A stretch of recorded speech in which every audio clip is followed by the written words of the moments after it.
Hello everyone, in this video I'll be ranking the Baldur's Gate 3 companions if I were stuck on a deserted island with them and trying to survive, ranked on this tier list. So we're going to first start off with Astarion.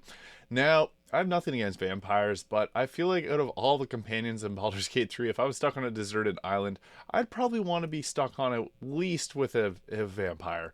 Now, I do love Astarion, he's probably one of my favorite characters in the game, but I would probably put him in the B to C tier because it would just not be optimal having Astarion there, as he would not be taken too kindly to be stuck on an island. I'll put him in the B tier though, because he would provide some laughs and he's a funny dude in general, so I do think that it's kind of difficult to try and sleep at night on a deserted island if you know there's a vampire nearby, so that's my reasoning for the B tier.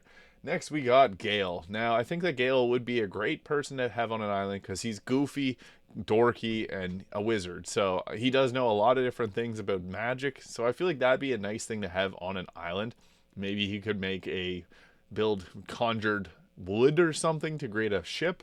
I want to put him on S tier because Gail is a lovable dork. Like he's a great character in general, but I feel like he'd be one of the more practical ones to be dealing with that issue with. He would find solutions because he's got the ability to use a lot of magic. Now it's kind of funny they're using the early access photo of Gale here. It doesn't really look like that now. Next, we got Halson. Halson can wild shape into a bear, which if you're on a deserted island and there's other animals there that could potentially try to get after you, I think that's a useful thing to have to scare them off in a big bear form. So I want to put Halson up in the S tier as well.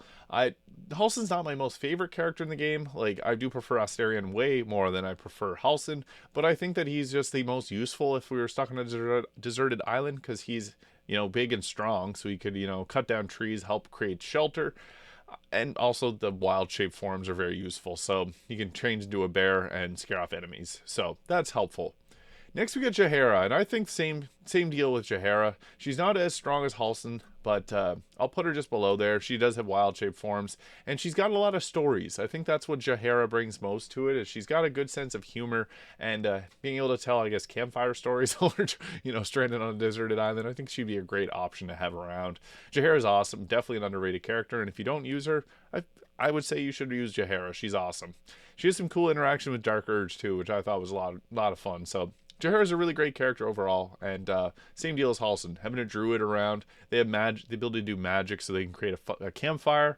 They can also, scare off enemies. So, S tier. Next, we got Carlock, and Carlock will definitely be S tier as well. She's a berserker barbarian. So she got that big axe on her back there. She'd be cutting down trees, building a fort. She'd be the one she'd be pulling her weight for sure. So definitely an S tier. I know it's kind of funny. We could probably even move Gale down. Because I think druids are very useful if you're on a deserted island. They're both great people. Carlock, same deal. She's really strong. She gets, start a fire for you if you need it. And great at cutting trees, I imagine. So yeah, definitely an S tier. Next we got Lazelle, who, I don't know. I like Lazelle. She's a great character. Awesome character development. I'd probably put her above Astarion, but I feel like depends on her relationship, I guess, with her is, because she doesn't really like anyone that's not Gith Yankee, so that's one big deal, especially if this is taken into consideration the Baldur's Gate 3 story, but on a deserted island we can't really do much about it. I would say probably B tier. Lazelle's a great character though, but again, similar to Astarion, kind of got the evil vibes.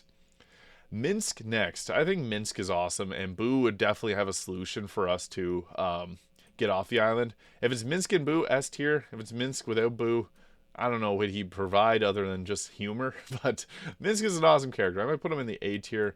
Buu would boost him up to S tier, though. Minsk is hilarious. I think he's one of the funniest characters in the game. I enjoy having him on the team because just the dialogue options you can have with him are friggin' hilarious. He's a goofball. He'd be a great addition to have on an island. Next, we got Menara, and Menara is another character that I really, really like, but I think I would put her in the D tier for this. I actually ranked Menara when I did the funniest characters in Baldur's Gate 3 tier list. I put her in the S tier because she is hilarious, but she is more evil than Astarion and Lazelle put together. She is pure evil. I don't think I'd be able to sleep properly on a deserted island if Menara was there, so as much as Menara is awesome, I think that that's not the I don't want to be on a deserted island, Menara. And I'm sure that even the Menara fans might agree with that. So yeah, D tier. I like Menara though, just disclaimer. Next, we got Shadowheart. I think Shadowheart would be a great option as well. Depends if this is the renewed Shadowheart as a Selenite or if she's still a Shar Worshipper.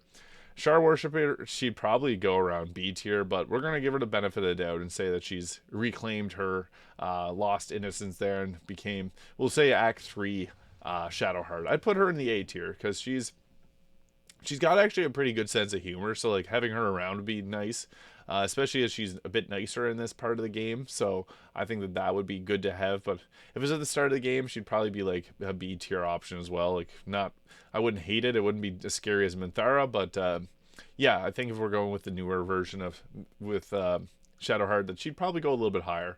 Now, another thing to take into consideration is, I guess, we're at in the story we meet these. I would say that for most of these, we'll just pretend it's like Act 1.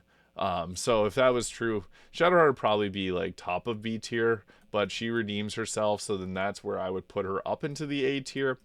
And someone's around there with Minsk. Minsk is so funny, though. I think that that's, in terms of usefulness, you can see where I rank these people. Gail, Halson, Jara, and Carlock would all be pulling their weight. Gail might even be on the lower end of it, or even go into the top of the A tier. He does have magic, but he would have bringing his problems with Mistra around, so that would be something you'd have to listen to. And people like Astarion get annoyed at Gail, so you would have to manage that depending on who you were stuck on a deserted island with. Again, this is all hypotheticals, and it's just based off the character progressions a bit in the story, so this is just for fun. I'm always curious to see what other people think with these videos as well, so feel free to comment below. Finally, we got Will, who Will's actually a really great person. I think Will would go into the top, probably the A tier as well. As a warlock, he does bring Mizora into the question, so that maybe puts him below, because Minsk and Buu are awesome. Will's a great person. I think that Will, especially for his age, Will is younger, one of the younger companions, and the amount of stuff that he's done at that age, Son of the Duke, and protected his city from a dragon, he's definitely one of the strongest in Baldur's Gate 3, in terms of their pure achievements that they've had. But I do think that bringing Mizora into the question kind of brings some issues that you wouldn't really want on a deserted island. So I would say probably the top 3 would definitely be our two druids. They're both great people too, which helps a lot. And both, I'd say Jahara's funny, so she brings a lot to the table there, because being on a deserted island would suck. Carlock also brings humor to the table too. I think that this is a pretty solid rating of them, just based on their overall stories and just your own survivability. Like if you're trying to survive on a deserted island, I feel like you'd probably want to have a druid with you to be able to do some of the heavier lifting. Like as a bear, they can knock over trees. Carlock would be cutting them down, and Gail would be doing Gail things, reading books. I don't know. I feel like he's just good to have as a wizard. And then for Shadowheart, who's cleric, healing was really good to have. Minsk, who brings Buu as well, so he's a big berserker as well. He's kind of like up there, but big goofball. I think that if you're stuck with any of these, you're in good favor. Lazelle, Astarion, and Menara are on the more evil side of things, so they are a bit more complex to be on a deserted island with while you're trying to survive. So yeah, this was all just for fun. So let me know in the comments where you'd rank the Baldur's Gate 3 companions if you're stuck on a deserted island with them trying to survive. Thank you so much for watching, and I'll see you all in the next video.